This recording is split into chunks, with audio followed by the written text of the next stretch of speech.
Hello बच्चों, चलिए प्रश्न देखते हैं। विभिन्नता क्या है या कितने प्रकार की होती है।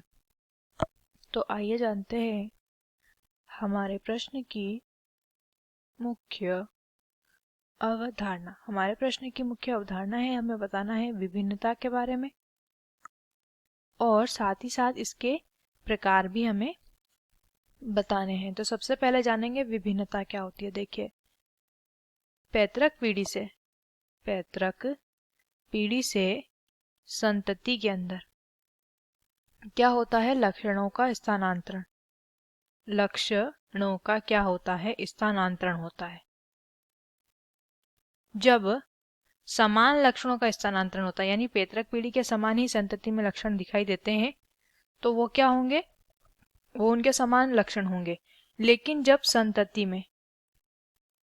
संतति में नए लक्षण दिखाई दे जो कि पैतृक पीढ़ी में नहीं है, ऐसे लक्षण जो कि पैतृक पीढ़ी में नहीं थे, तो इस प्रकार के नए लक्षण विभिन्न लक्षण कहलाते हैं और इस गुण को विभिन्नता के नाम से जाना जाता है।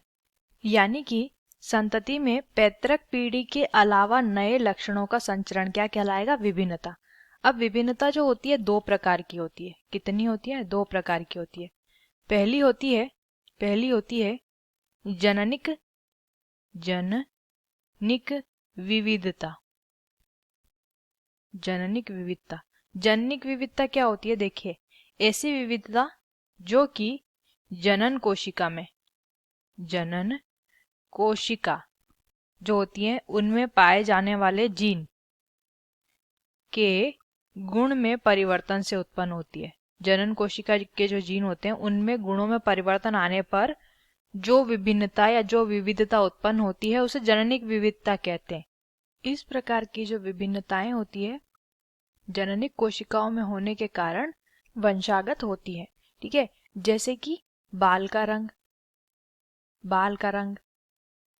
आंख की पुतली का रंग।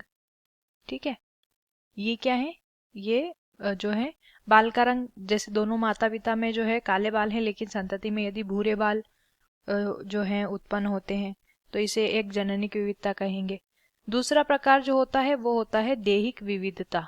दूसरा प्रकार क्या होता है? दैहिक विविधता। विभिन्नता लिख लेंगे यहाँ पर। विभिन्नता या विविधता एक ही शब्दावली है। दैहिक विविधता या इसे कायिक विभिन्नता भी कहते हैं। अब यहाँ पर ये जो विभिन्नता होती है, ये विभिन्नता तब उत्पन्न होगी जब क्या होता है? जब बाहरी कारक जीव के शरीर पर क्या करते हैं? प्रभाव दिखाते हैं। उनकी वजह से शरीर में जो विभिन्नता आती है वो क्या होगी? दैहिक होगी। ये वंशागत नहीं होती।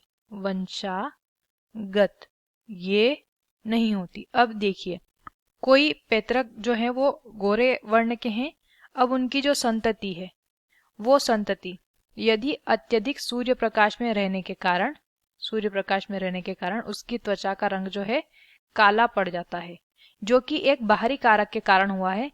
तो इस संतति के द्वारा फिर से जब संतति उत्पन्न होगी तो वो ये ऐसा हम नहीं कह सकते कि वो फिर से काले वर्ण की होगी।